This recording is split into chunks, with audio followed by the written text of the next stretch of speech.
Yo les amis, j'aurais aimé vous offrir plus de luminosité, mais je suis dans un parking là, je vais faire quelques examens ce matin. Je suis arrivé une demi-heure plus tôt, donc je profite de ce moment pour pouvoir faire cette vidéo. C'est un sujet qui est important, pourquoi parce que je vois que ça touche beaucoup de personnes. Hein, on essaye tous de croire en l'amour, on a tous envie d'être heureux, certains parmi vous ont envie de refonder une famille, faire d'autres enfants, etc. Et le problème, c'est que quand on se sépare d'une personne, c'est jamais simple de gérer ses émotions. En ce moment, depuis que là, je suis vraiment en train de lancer tout ce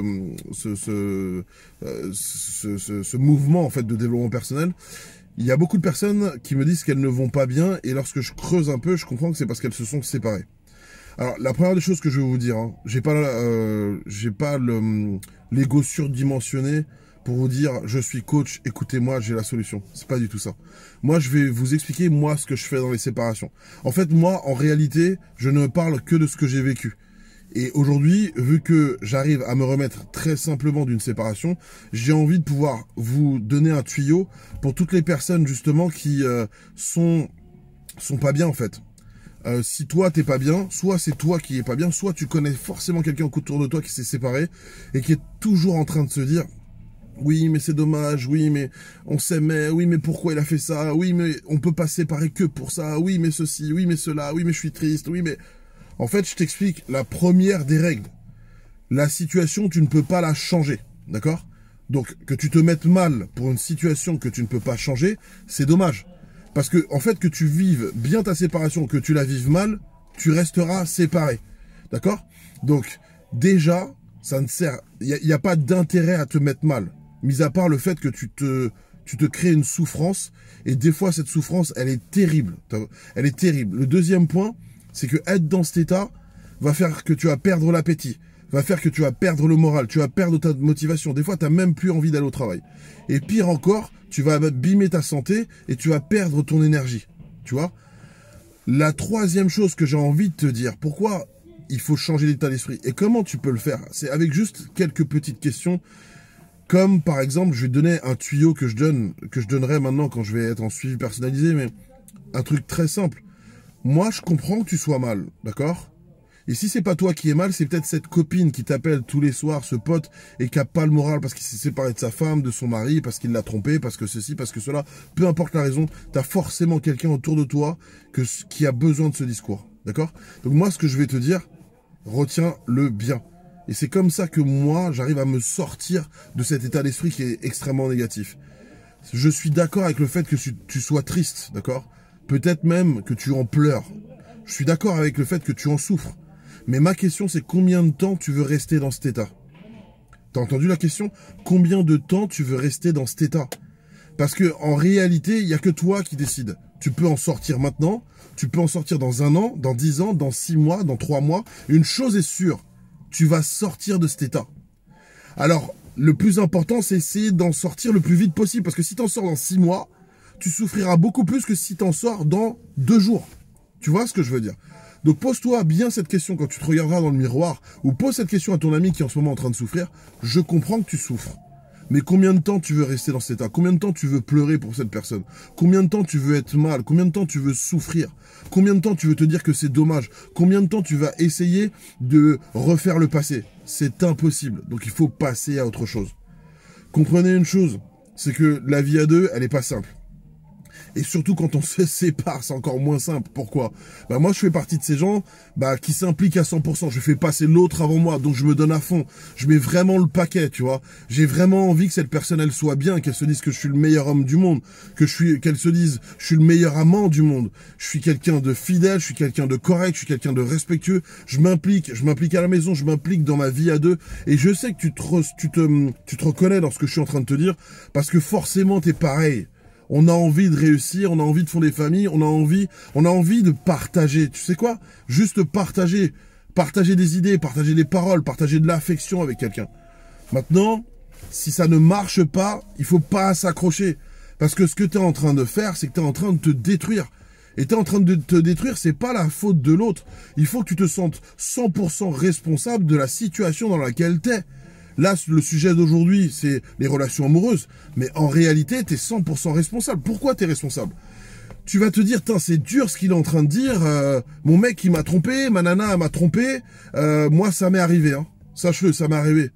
Ça m'est arrivé qu'un soir où j'étais pas chez moi, il y avait un homme dans mon lit. Donc je sais très bien de quoi je parle. Je t'ai dit, j'ai pas la prétention de dire que je suis un coach. Moi, je te partage ce que j'ai vécu et comment j'ai fait pour m'en sortir. Là, on est sur un point qui est vraiment psychologique. Parce qu'en réalité, tant qu'on t'a pas donné des coups physiquement, personne ne t'a fait mal. Donc quand tu dis, ouais, il m'a fait mal, non, il t'a pas fait mal. Tu te fais du mal avec ta tête et ton interprétation de la situation. D'accord? Bien sûr que c'est difficile, si c'est de l'infidélité ou si c'est autre chose, de penser positif et de le vivre bien. Je suis d'accord avec ça. Mais maintenant, ce qu'il faut que tu comprennes, c'est combien de temps tu vas rester comme ça. Combien de temps t'as envie de te voir comme ça, déprimé, défaitiste, pas avoir le moral? Est-ce que cette image-là de toi, elle te plaît? Moi, me voir comme ça, je déteste ça. C'est pour ça qu'avec les années, j'ai tellement fait de développement personnel que quand je suis pas bien, en quelques secondes, il faut vite que je change. Parce que j'ai même honte face à moi-même de voir ça. Mais j'en reviens sur le sujet lorsque je te disais que t'étais responsable. Pourquoi t'es responsable?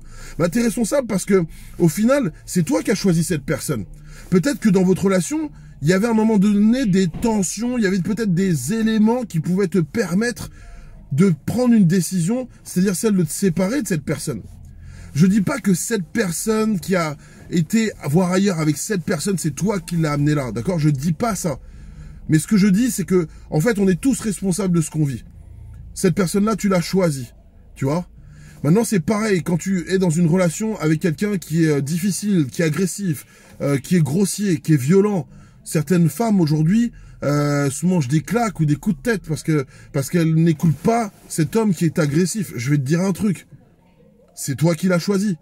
Donc c'est toi qui l'as choisi, mais c'est aussi toi qui choisis de rester avec lui. Alors je sais que tu vas dire oui, mais l'amour, oui, mais je l'aime, oui, mais c'est le père de tes enfants. D'accord, tu peux te donner la raison que tu veux.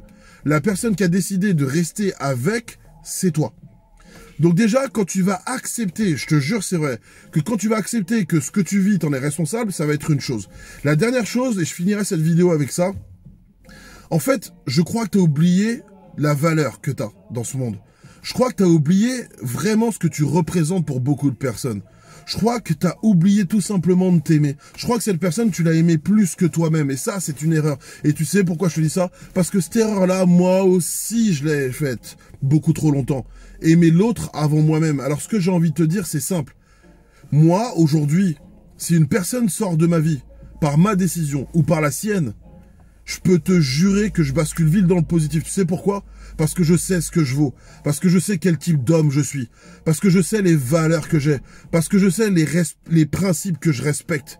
Et en réalité, ce que je me dis, c'est non pas « Mais pourquoi je voulais cette personne? Pourquoi elle me sort de sa vie ?» Non, c'est pas ça que je me dis. Moi, je me dis « La pauvre. La pauvre. Elle a eu un mec en or. Elle a eu un mec qui allait la rendre heureuse toute sa vie. Et elle fait ce choix-là. Ou sinon, si c'est mon choix, je me dis, et elle s'est comportée comme ça, quel dommage pour elle, pas pour moi. Pas pour moi, parce que la vie, elle est belle, la vie, elle est magnifique. Je vais pas aujourd'hui me rendre malheureux, me sacrifier pour quelqu'un qui en vaut pas la peine, ou pour quelqu'un qui n'a pas su voir la valeur que j'avais à ses yeux et ce que je pouvais lui apporter dans la vie. Rappelle-toi bien de ça. C'est que le premier amour que tu dois donner, tu dois te le donner à toi. Quand tu te lèves le matin, tu dois te le donner à toi. C'est bien d'aimer, tu vois. C'est bien d'avoir le cœur ouvert. Moi, j'aime énormément de gens. Je suis un mec extrêmement positif. Mais ne t'oublie pas, mon ami. Ne t'oublie pas. Ça, c'est très important. Aime-toi, toi-même, avant toute chose. Allez, je te fais une bise. J'espère que cette vidéo, elle t'aura donné de la force ce matin. Et si elle t'en donne pas à toi, parce que tu t'es pas senti concerné, j'espère qu'elle te donnera des clés, des outils, des conseils, des idées pour que tu puisses aider ta copine tout à l'heure. Ou sinon, t'as qu'à lui partager, ce sera plus simple. Allez, une bise.